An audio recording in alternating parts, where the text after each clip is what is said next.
alaikum wa rahmatullahi ta'ala wa barakatuhu. Yan uwana barkanmu da sake haduwa a cikin wannan channel mai albarka.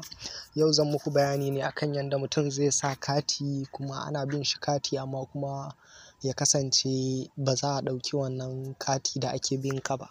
So wannan hanya ce da za ka yi amfani da ita a layin MTN domin mafi yawancin lokuta mukan ari kati sannan kuma ya kasance muna so mu sake sa kati amma kuma sai kasance an ɗauke katin dole sai mun sake arowa wani katin. To wannan wata hanya ce da za ka sa sannan a baka ka biya, ba za ka biya bashin ba sai lokacin da kai niyya ka biya. So da farko za ka shiga cikin deal na wayanka. In ka shiga kamar haka misali sai ka danna star, sai ka danna 3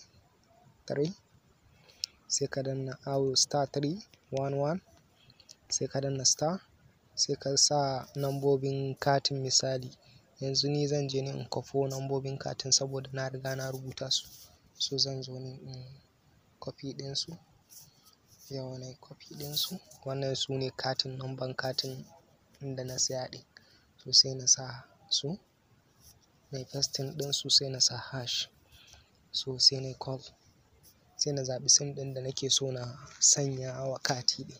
So sai na danna shi. Misali kuna gani yana processing.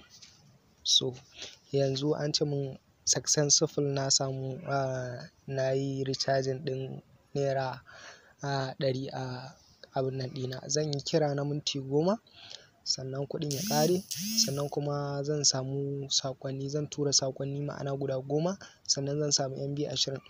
Domin dubawa kuma zan danna star 312 hash domin duba kuɗin nawa kenan. Misali star 312 so sai in yi hash domin duba kuɗin nawa ko kuma duba data ɗin da suka bani da sauransu haka. So kana yin haka za ka ga katin da sauransu da datan da sauran abin da ya rarrage. Yanzu kun gani ina da minti 10 na cif da kuma saƙonni 10 da zan yi yanzu.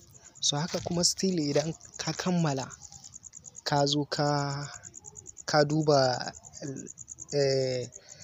abin nan account ɗinka. Misali kamar yadda muka duba da farko lokacin da za mu shigo. So idan ka duba account ɗinka za ka ga cewa ana bin ka wannan bashi ɗin, kawai dai ba su ɗauki wannan bashi ɗin da suke bin ka ba ne. Dole sai ya kasance ka sa da wannan 55 ɗin ko da 88 ɗin nan da aka saba sa kati. To wannan ita ce hanyar da za ka sa kati ka ƙi biyan MTN bashi sai lokacin da kai niyya.